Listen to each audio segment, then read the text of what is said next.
Di balik selimut kabut malam yang pekat, tersembunyi sebuah legenda yang tak lekang oleh waktu. Di pelataran sebuah candi kuno yang dilupakan zaman, simbol-simbol purba berpendar dengan cahaya redup, seolah berbisik tentang sebuah kekuatan dahsyat yang tersegel rapat. Inilah kisah tentang mantra terlarang, sebuah rangkaian kata sakti yang konon mampu mengubah takdir, namun dengan harga yang tak terbayangkan. Kekuatannya bisa mengguncang dunia, namun juga bisa menghancurkan jiwa pemiliknya. Kisah ini berawal kembali ketika seorang peneliti muda yang penuh semangat dengan kebaya hijaunya yang anggun menemukan sebuah naskah lontar kuno di antara reruntuhan. Tangannya yang ramping gemetar saat membuka gulungan rapuh itu. Tanpa ia sadari, ia telah membuka gerbang menuju rahasia yang seharusnya tetap terkubur. Mantra ini diciptakan oleh seorang leluhur sakti, Mandraguna. Beliau, dengan jubah tenunnya yang agung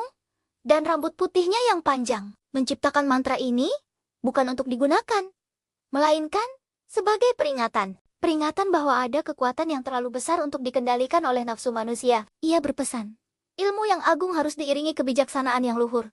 Jika tidak, ia hanya akan menjadi senjata pemusnah.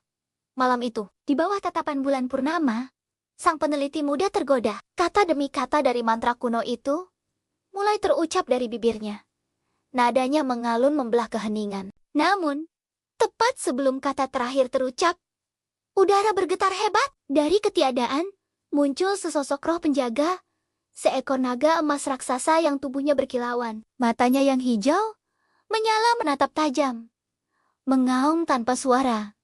Getarannya menghentikan mantra itu. Sang peneliti terperangkap dalam pertarungan batin yang dahsyat. Di satu sisi, ada janji kekuasaan tak terbatas. Di sisi lain, ada suara hati dan kehormatan para leluhur. Ia sadar, kekuatan sejati bukanlah tentang menguasai dunia, melainkan menguasai diri sendiri. Dengan napas terengah, ia menutup kembali naskah lontar itu. Sang naga emas mengangguk perlahan, sebelum lenyap kembali ke alamnya. Mantra itu pun disegel kembali, menunggu jiwa bijaksana yang mengerti, bukan yang mengingini. Legenda ini mengajarkan kita satu hal yang paling penting. Ilmu tanpa kebijaksanaan adalah jalan menuju bencana. Warisan terbesar bukanlah kekuatan, melainkan tanggung jawab untuk menjaganya. Terima kasih sudah menyimak kisah ini sampai akhir. Jika kalian suka dengan konten seperti ini, jangan lupa untuk like, komen, dan subscribe channel ini ya. Sampai jumpa di video selanjutnya.